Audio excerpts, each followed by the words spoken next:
Yumi, a quiet enigma in our bustling high school, always had her nose buried in books. Her introverted aura and signature bored expression during class intrigued me from the very first day. Her long, dark hair framed an unassuming face adorned with delicate glasses. While the world buzzed around her, she remained in her tranquil realm of literature.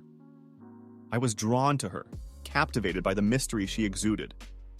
Yumi, with her unspoken stories and unread chapters, became the quiet obsession I couldn't resist. Though we had never spoken, my heart had already penned a love story just for her. I'm Rio, the guy they call Mr. Energetic in high school.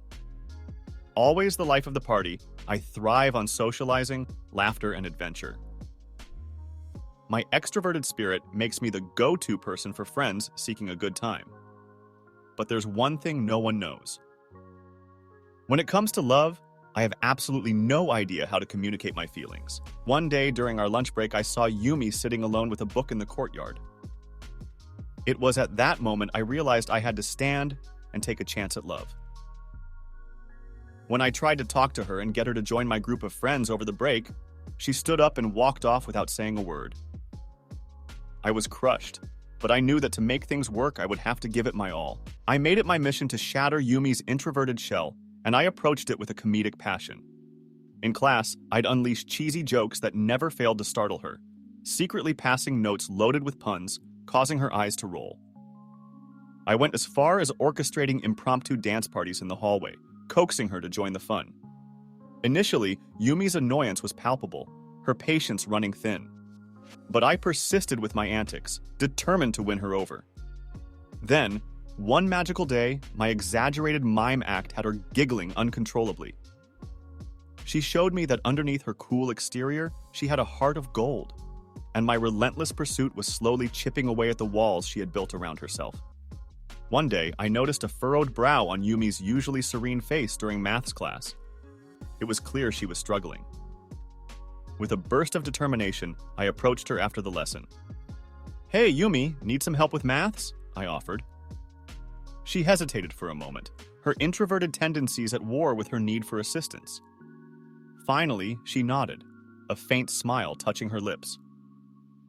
We agreed to start tutoring sessions, and as Yumi agreed, I could see a spark in her eyes. Our tutoring sessions finally allowed me to start a real connection with Yumi.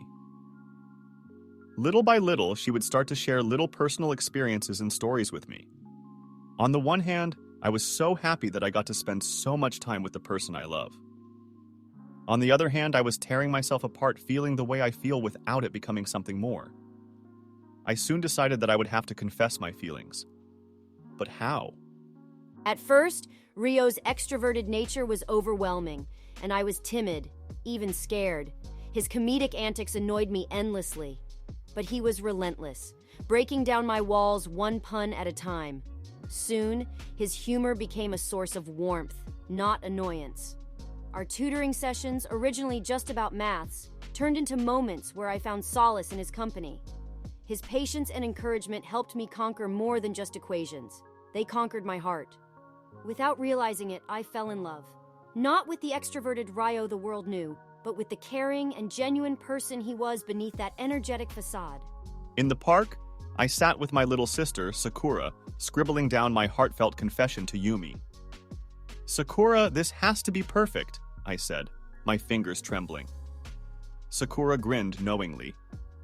"It's going to be great, Rio." Just as I began to read it aloud, Yumi happened to walk by. She heard me say, "I've loved you for so long." And without hearing the rest and seeing me with another girl, she misunderstood. Shocked and hurt, she hurried away, leaving me oblivious to the misunderstanding that had just unfolded. My carefully written confession, intended for Yumi, had inadvertently driven a wedge in our relationship. The following week at school was a surreal and disheartening experience. Yumi, once my friend and confidant, now treated me as if I were invisible. She ignored me in the hallways, didn't respond to my attempts at conversation, and mysteriously blew off our tutoring sessions. Each day without her felt like an eternity. I couldn't comprehend what had gone wrong. One day, unable to bear Yumi's distant behavior any longer, I approached her in the courtyard, my heart pounding with unease. Yumi, I began hesitantly, can we talk? You've been avoiding me, and I don't understand why. Why would I want to talk to you? I saw you confessing your love to someone else. My heart sank at her words, and I was baffled. Someone else? I stammered, not comprehending what she meant. At the park, last week. Realization dawned on me. Wait, no, it's not what it seems. That someone else was my little sister Sakura. I was just practicing how to confess my love to you. Your sister? I nodded earnestly. Yes, I wanted it to be perfect when I told you how I felt.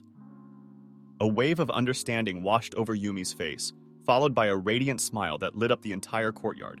I've been in love with you too, but I thought you loved someone else. Before I could react, Yumi had buried her face in my chest, hugging me tighter than I had ever been hugged. Our relationship had a tough start, and this misunderstanding certainly didn't help. But I'm sure that we will have a bright and exciting future together.